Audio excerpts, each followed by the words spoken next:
produisons aujourd'hui avec une économie d'énergie, d'eau et de produits phytosanitaires.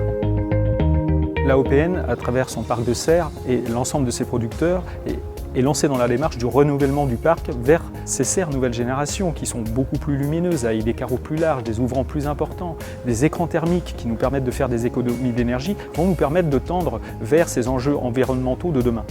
La mise en place de toutes ces nouvelles technologies nous permettent d'atteindre des objectifs environnementaux, ce qui correspond aujourd'hui à ce qu'on appelle à l'agroécologie.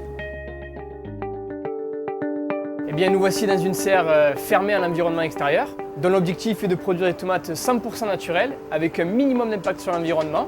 Donc le renouvellement d'air de la serre pour maîtriser le climat ne se fait plus en ouvrant des fenêtres, mais on utilise des ventilateurs.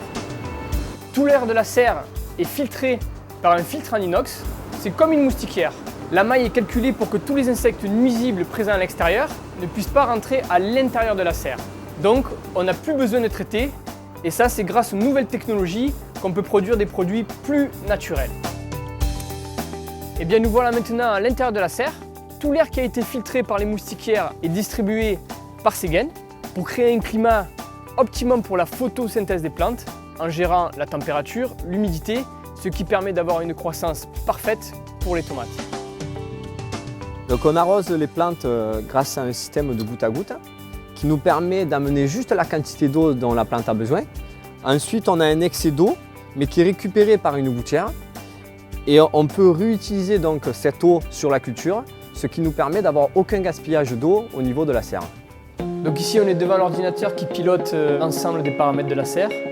C'est grâce à lui qu'on peut optimiser chaque litre d'eau, chaque kilowatt d'énergie pour chaque kilo de tomates produit. Donc ici on chauffe avec une énergie 100% renouvelable, le bois. On arrive à avoir moins de particules, moins de pollution qu'une cheminée de particulier. De plus, cette serre est équipée d'un écran thermique qui nous permet d'optimiser l'isolation de la serre, donc de faire des économies d'énergie. Aujourd'hui, Tomates et Concombres de France s'est engagé vers la réduction des produits phytosanitaires à travers le programme Défi Éco-Phyto 2018. Si aujourd'hui on a réduit à plus de 90% son utilisation, demain on veut tendre vers le zéro phytosanitaire. Et pour cela, on va pratiquer la protection biologique intégrée. Alors ici, vous êtes au sein d'une serre qui est en fait un élevage d'insectes utiles. Ces insectes nous permettent de lutter contre les insectes nuisibles des cultures, en tomates et en concombres en particulier.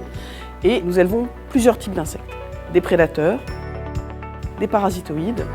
Les différents insectes peuvent être complémentaires pour apporter vraiment une solution globale, biologique, globale, à la lutte contre la mouche blanche en particulier. L'encarsia va attaquer la mouche blanche par l'intérieur, donc un parasitoïde. Le Macrolophus, lui, va le manger, c'est un prédateur. Donc quand vous cumulez les deux actions, finalement, vous avez vraiment quelque chose d'efficace contre la mouche blanche.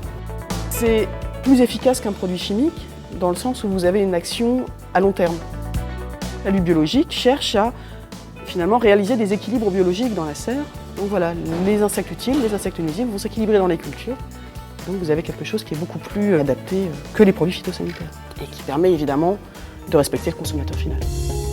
La production de tomates et concombres de France, c'est avant tout la réduction des intrants phytosanitaires, c'est les économies d'eau, c'est l'utilisation d'énergies renouvelables telles que la biomasse, la cogénération.